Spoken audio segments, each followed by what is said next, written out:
41. Which of the following causes low volume erythrocytosis? Low volume erythrocytosis कौन कराएगा? Low volume erythrocytosis का मतलब क्या होता है? रिलेटिव पॉलीसाइथीमिया है, ठीक है। डिक्रीज प्लाज्मा वॉल्यूम है, not increase in the RBC mass, इसका मतलब यही होगा, ठीक है। पॉलीसाइथीमिया वेरा ऑब्सोल्यूट एरिथ्रोसाइटोसिस कराता है, इसमें आरबीसी मास जो होता है वो बहुत ज़्यादा बढ़ा हुआ आता है, ठीक है। लो वॉल्यूम एरिथ्रोसाइटोसिस बोल रहा है, मतलब प्लाज्मा वॉल्यूम डिक्रीज करना है एंड आरबीसी मास नहीं इंक्रीज करना चाहिए, आरबीसी तुम्हारा नॉर्मल रहना चाहिए, ठीक। तो इसमें आरबीसी बढ़ रहा है पॉलीसाइथीमिया रुब्रा बेरा में, ये तो नहीं हो सकता है। एक्सोजीनियस टेस्टोस्टेरोन थेरेपी, ये आरबीसी प्रोडक्शन इसमें भी बढ़ता है, ठीक है, आरबीसी प्रोडक्शन इसमें भी बढ़ता है। गैस बैक सिंड्रोम जो होता है, this is relative polycythaemia due to volume, plasma volume जो है इसमें डिक्रीज करता है। ऑफन स्ट्रेस्ड हाइपरटेंसिव फीमेल्स में बेसिकली ये तुम्हें मिलेगा gas box syndrome, this is the answer. High altitude के केसेस में इसमें भी चूंकि ऑक्सीजन कम मिलती है हाई एल्टीट्यूड केसेस में, तो आरबीसी इसमें भी बढ़ता है, ठीक है। Now coming to the first line therapy in the chronic phase of the chronic myeloid leukaemia, first line therapy हमारी क्या होती है? इसमें बेसिकली इमाटिनिब होती है, जो कि ट्रायरोसिन काइनेस इनिबिटर होता है, ठीक है, this is the gold standard, ठीक है। जो रिटुक्सीमैब होती है ये हम बी सेल डिसऑर्डर में यूज़ करते हैं, नॉट इन द सीएमएल, ठीक है। थैलिडोमाइड मल्टीपल माइलोमा में यूज़ करते हैं, और क्लोरम्ब्यूसिन तुम्हारा क्रोनिक सीएलएल में, लिम्फोइड ल्यूकेमिया में, ठीक है, लिम्फोसाइटिक ल्यूकेमिया। तो इमाटिनिब इज द आंसर, जो कि टायरोसाइन काइनेज इनिबिटर होता है, सीएमएल में यूज होता है, ठीक है, गोल्ड स्टैंडर्ड होता है, ठीक है, बीसीएल एबीआर फ्यूजन जीन वगैरह में, ठीक है। Now coming to the question number 43 with the regard to the management idiopathic thrombocytic purpura, consider the following statement: all the patient with the idiopathic thrombocytopenic purpura with the platelet count less than 100 into 10 to the power 9 per liter should receive high dose of the glucocorticoid. For this question this statement is clearly wrong, क्योंकि जो idiopathic thrombocytopenic purpura होता है उसमें आपका platelet count अगर less than 30 into 10 to the power 9 per litre अगर आ रहा है, they may be observe only, ठीक है। Now for the spontaneous bleeding symptoms 40 mg dexamethasone daily for 4 days is indicated, this is the correct statement. Intravenous immunoglobulin can raise the platelet count, सही है, ठीक है। Then we have life threatening bleeding should be treated with the platelet transfusion, ये भी सही है, ठीक है। तो हमारा फाइनल आंसर आ जाएगा 2, 3 and 4, this is the correct answer, ठीक है। Now coming to the next question, which of the following drug can cause secondary weight gain? secondary weight gain कौन cause करा सकता है? इंसुलिन करा सकता है, एकदम सही है, ठीक है। प्रोप्रानोलोल एक बीटा ब्लॉकर होता है, it can cause secondary weight gain. Orally state जो होता है इसकी वजह से वेट लॉस होता है, ठीक है। फैट एब्जॉर्प्शन ब्लॉकर होता है, ओरली स्टेट नहीं कराएगा, ठीक है। थायरॉक्सिन जो होता है it can cause weight loss, ठीक है, मेटाबॉलिज्म इंक्रीज कराता है थायरॉक्सिन, इसलिए ये भी नहीं होगा। तो हमारे पास ऑप्शन नंबर 1 और 2 होता है, ठीक है। तो हमारा आंसर हो गया D. Under which one of the following condition the HPA excess suppression is likely to result in the crisis due to the adrenal insufficiency following withdrawal of the glucocorticoid? इसमें पहले में if the glucocorticoid have been given by the intravenous route for the 5 days, ठीक है। IV अगर तुमने 5 दिन के लिए दिया है, ठीक है, इट इज टू शॉर्ट, ठीक है। क्वेश्चन का कहना है under which of the following condition HPA axis suppression is likely to result in the crisis due to adrenal insufficiency following the withdrawal of the glucocorticoid अगर तुमने IV दिया है for 5 days तो इट इज टू शॉर्ट, ठीक है। बहुत कम duration है 5 दिन, तो इसकी वजह से तो HPA सप्रेशन नहीं होगा, ठीक है। तो ये रूल आउट हो गया। If the glucocorticoid have been administered for 1 week के लिए यूजुअली सेफ रहता है, ठीक है, तो इसकी वजह से भी नहीं होगा। Glucocorticoid have been prescribed repeatedly within the previous year. इसकी वजह से हो सकता है क्योंकि रिपीटेडली प्रिस्क्राइब कर रहे हैं। If the dose is less than equivalent of 5 mg prednisolone per day, 5 mg से कम है, that mean this is a physiological dose, तो इसकी वजह से भी नहीं होगा HPA एक्सेस सप्रेशन इसी की वजह से होगा। Now next question, Wilson's disease has which of the following inheritance. Wilson disease का ऑटोसोमल रिसेसिव होता है, ठीक है, this is the answer. Which of the following can be used for the management of hyperkalemia. Hyperkalemia के लिए क्या use कर सकते हैं? IV कैल्सिटोनिन हमारा हाइपर कैल्सीमिया में यूज होता है, नॉट इन द हाइपरकेलीमिया। हाइपरकेलीमिया में नहीं यूज करते हैं, ठीक है। IV सोडियम बाइकार्बोनेट, हाँ ये यूज कर सकते हैं।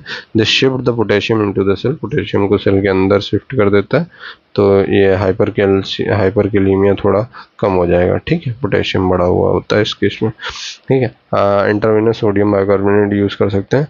ओरल सोडियम पॉलीस्टाइरीन सल्फेट, इसका यूज कर सकते हैं। This remove the potassium from the body, potassium का एक्सक्रीशन कराता है, पोटेशियम एक्सक्रीशन कराएगा sodium polystyrene sulphate. Intravenous calcium gluconate, इसका भी यूज कर सकते हैं। This stabilises the cardiac membrane, cardiac membrane को स्टेबलाइज कराता है, ठीक है। तो तुम्हारा सेकंड यूज कर सकते हैं, थर्ड यूज कर सकते हैं, फोर्थ यूज कर सकते हैं, तो हमारा आंसर हो जाएगा second, third and fourth, that is answer is B. Now which of the following condition causes the euvolemic hypernatremia, euvolemic hyponatremia, sorry, hyponatremia कौन कौन कराएगा? एड्रीनोकॉर्टिकल फेलियर नहीं कराएगा, यूजुअली हाइपोवॉल्यूमिक होता है, ठीक है, हमें यूवॉल्यूमिक समझना है, हाइपोवॉल्यूमिक, ठीक। एड्रीनोकॉर्टिकल फेलियर अगर हो रहा है तो हाइपोवॉल्यूमिक होता है, ठीक है। हाइपोथायराइडिज्म ये कराएगा। Can cause euvolemic hyponatremia via SIADH like effect. Nephrotic syndrome, nephrotic hypervolemic कराएगा, अगेन हाइपरवॉल्यूमिक होगा। बर्न्स में हाइपोवॉल्यूमिक होगा, तो यूवॉल्यूमिक में यही है, हाइपोथायराइडिज्म की वजह से। विच of the following among the following vector transmits filaria लोआ, कौन सा ट्रांसमिट करता है? लोआ इन्फेक्शन जो होता है basically it is transmitted by chrysops, ठीक है, कायरोसोप, इसे हम डियर फ्लाई भी बोलते हैं, डियर फ्लाई, ठीक है। Then coming to the next question, which of the following is most favorable prognostic marker in the Bell's palsy? Bell's palsy में most favorable prognostic पैरामीटर क्या होगा, ठीक है। इसमें जो है incomplete paralysis in the first week, incomplete paralysis अगर first week में है, ठीक है, तो ये लग रहा है, ठीक है। Mild CSF lymphocytosis, denervation in the EMG after 10 days, electromyography इसमें नहीं है, ठीक है। अगर ऐसा हो रहा है तो मतलब वर्स्ट प्रोग्नोसिस की तरफ जा रहा है, पेन बिहाइंड द ईयर है again, so this is the answer, incomplete paralysis in the first week में अगर पैरालिसिस नहीं हुई है तो it is a good best parameter. Which of the following group of the drug is ineffective against the gram positive bacteria, कौन सी ineffective है against the gram positive bacteria? Monobactams जो होता है तुम्हारा, इसमें एजिट्रोनाम वगैरह आते हैं, दैट इज ये पूरे ग्राम निगेटिव के लिए होते हैं, ठीक है, it is not for the gram positive, ठीक है, तो your answer is monobactam. Glycopeptide जो होता है वो तुम्हारा, उसमें वैनकोमाइसिन वगैरह आते हैं, ये ग्राम पॉजिटिव के लिए होता है। फ्लोरोक्विनिलोन्स में ग्राम पॉजिटिव कवरेज होता है, ठीक है। इसमें सिफेलोस्पोरिन फर्स्ट जनरेशन जो होता है इसमें स्ट्रॉन्ग ग्राम पॉजिटिव कवरेज होता है। तो तुम्हारा जो मोनोबैक्टम होता है वो ग्राम निगेटिव के लिए होता है, ठीक है, तो ग्राम पॉजिटिव के लिए नहीं एक्ट करेगा। Which of the following statement is correct regarding leprosy? Type 1 leprosy reaction is also called as erythema nodosum, type 1 leprosy को एरिथमा नोडोसम लेप्रोसम बोलते हैं या नहीं, ठीक है, ये गलत है, ठीक है, करेक्ट स्टेटमेंट हमें निकालना है इसमें, देन टाइप 2 लेप्रोसी जो होता है एरिथमा नोडोसम टाइप 2 था, ठीक है। Type 2 leprosy reaction is an immune complex mediated syndrome called as Arthus phenomena. क्या ये सही है? सही है। Immune complex mediated Arthus phenomena बोलते हैं इसको। टाइप 2 लेप्रोसी रिएक्शन होती है, ठीक है। Lion faces appearance is seen in the tuberculoid leprosy. This is wrong. This is seen in the lepromatous. Lepromatous leprosy के केस में लायन फेसेस देखने को मिलते हैं, ठीक है। Nose is the last site for the involvement of the lepromatous leprosy, और ये भी गलत है। Now 56-year-old gardener presents with, so इस वाले केस में आंसर है 2 B। 56-old gardener है present with the ulcerative nodule with a purulent discharge on his right index finger. He had a prick with a thorn at the same site around the month back. Which one of the following infection is most likely? कौन सा infection हो सकता है इसमें most likely? Gardener है, thrown injury है, nodular ulcer भी है, तो इसमें स्पायरोट्राइकोसिस मेनली हो सकता है। रोज गार्डनर्स डिजीज भी बोलते हैं स्पायरोट्राइकोसिस को। Nodular lesion along the lymphatics होता है इसमें, ठीक है। देन 36-year-old मैन है जिसमें डिसीज डिक्रीज्ड एपेटाइट है, माउथ है, सोरनेस, डायरिया, इरिटेबिलिटी है। On examination he has bright red tongue with pigmented scaly rash around the neck. Which one of the following food items in his diet is bearing on his disease? ठीक है, तो red टंग है, bright red टंग है, ठीक है। Then early rash है, ठीक है, और डायरिया है पेशेंट को, इरिटेबिलिटी है, ठीक है। ये सारी चीज़ें दे रखी हैं। डिक्रीज एपेटाइट है, माउथ है, सोरनेस है। तो ये बेसिकली क्लासिक पेलेग्रा फीचर्स देखने को मिल रहे हैं, दैट इज नियासिन की डिफिशियंसी है। इसमें मेज डाइट की वजह से होता है, बेसिकली कॉर्न की वजह से होगा, ठीक है।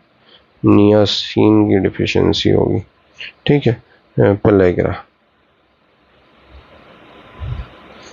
मेज, ठीक। Now coming to next question, that is Acrodermatitis enteropathica. Acrodermatitis enteropathica is an autosomal recessive metabolic disorder which affects the absorption of which one of the following micronutrient. किसका absorption कम करता है? ये basically zinc का absorption कम करता है, ठीक। Then moving to the next question, consider the following statement with regard to the treatment of the vitamin A deficiency. That is, repeated high dose of the retinol can cause liver damage and the teratogenicity.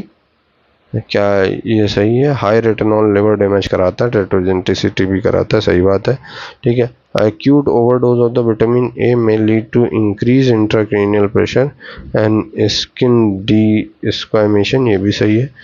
Then regular vitamin A supplementation is also recommended for the pregnant woman even in the countries where the vitamin A deficiency is not endemic. ये statement false लग रहा है, ठीक है। Excessive intake of the carotene may cause harmless orange pigmentation of the skin, जिसे हम कैरोटोनीमिया भी बोलते हैं, ये सही है, ठीक है। तो हमारा स्टेटमेंट नंबर 1, 2 एंड स्टेटमेंट 4 सही है, और जो थर्ड वाला है वो गलत है। तो हमारा आंसर 1, 2 एंड 4 वाला ये हो जाता है। Then Koebner's phenomena seen in which one of the following condition? Koebner's phenomena तुम्हें सोरायसिस में मिलता है, ठीक है। Also seen in the lichen planus and vitiligo, इसमें दिया नहीं, सोरायसिस दिया हुआ है, कॉबनर्स फिनोमेना इसी में होता है, ठीक। Then coming to the next question, that is consider the following regarding human growth cycle. Human growth cycle में anagen is a phase of active hair growth. anagen phase of active growth है, ठीक है। human hair growth cycle है, ठीक है। anagen phase of active hair growth सही है, ठीक है। टीलोजन ये गलत है, ट्रांजिशनल फेज नहीं होती है, it is resting phase. Catagen जो होता है रेस्टिंग फेज नहीं, इट इज ट्रांजिशनल फेज, ठीक है, telogen is resting phase, catagen is transition. Which one of the following above are correct? One only. ठीक है, we have this as answer. ठीक. Next, consider the following statement regarding oculocutaneous albinism. Oculocutaneous albinism के लिए ये है disease result from the genetic abnormality leading to the destruction of the melanocyte. No, this is not due to the destruction of the melanocyte. ठीक है. Problem is basically decrease melanin synthesis होती है ना, destruction of melanocyte कहाँ होता है, melanin synthesis कम हो जाती है, मेलानोसाइट तो प्रेजेंट रहते हैं. ठीक है, तो this is false. Then type 1 albinism is due to the defect in the tyrosinase gene. Type 1 albinism tyrosinase deficiency की वजह से ही होता है. सही है. ठीक है. देन पेशेंट में present with the poor vision, rotatory nystagmus and altering strabismus. ये सही है. विजुअल इफेक्ट्स होते हैं, निस्टैग्मस, स्ट्रैबिनेशन, डिक्रीज विजन सब प्रेजेंट रहता है.